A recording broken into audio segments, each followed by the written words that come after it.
નમસ્કાર મિત્રો, ખેડૂત પુત્ર યુટ્યુબ ચેનલમાં આપ સર્વ સાથીઓનું સ્વાગત છે। મિત્રો જાણીશું અત્યારના તાજા અને મહત્વના હવામાન સમાચાર। મિત્રો ભર શિયાળે માવઠાની આગાહી આપવામાં આવી છે। ડિસેમ્બર મહિનાના અંતમાં એક બાજુ ઠંડીનો માહોલ જામ્યો છે, ત્યાં જ આફતના વરસાદની પણ આગાહી આપી દેવામાં આવી છે।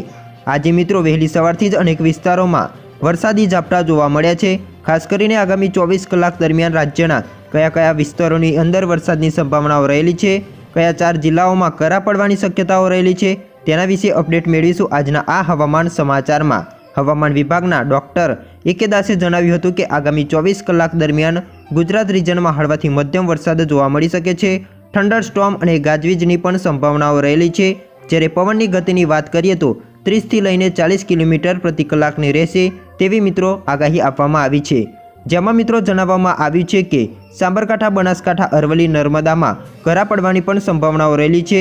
તેમના જણાવ્યા અનુસાર બનાસકાંઠા, સાબરકાંઠા, નર્મદા અને અરવલ્લીમાં ઓરેન્જ એલર્ટ જાહેર કરવામાં આવ્યું છે। બાકી જિલ્લાઓમાં યલો એલર્ટ જાહેર કરવામાં આવ્યું છે।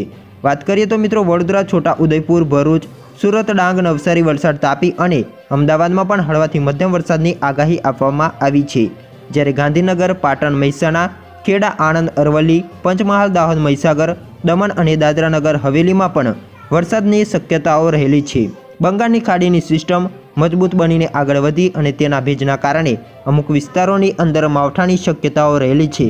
આ સાથે જ ભર શિયાળે હવામાનમાં આવેલા પલટાના કારણ વિશે તેમણે જણાવ્યું હતું કે સાઉથ વેસ્ટ રાજસ્થાનમાં સાયક્લોનિક સર્ક્યુલેશન સક્રિય છે।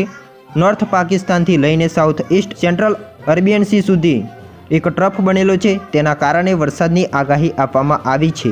વધુમાં જાણીએ તો એ.કે. દાસે જણાવ્યું છે કે અમદાવાદમાં હળવો વરસાદ રહેશે, જ્યારે પવનની ગતિ 30 થી 40 કિલોમીટર પ્રતિ કલાકની રહેશે। વધુમાં તેમણે જણાવ્યું છે કે આ સાથે જ તાપમાનમાં કોઈ ફેરફાર થવાની સંભાવનાઓ નથી।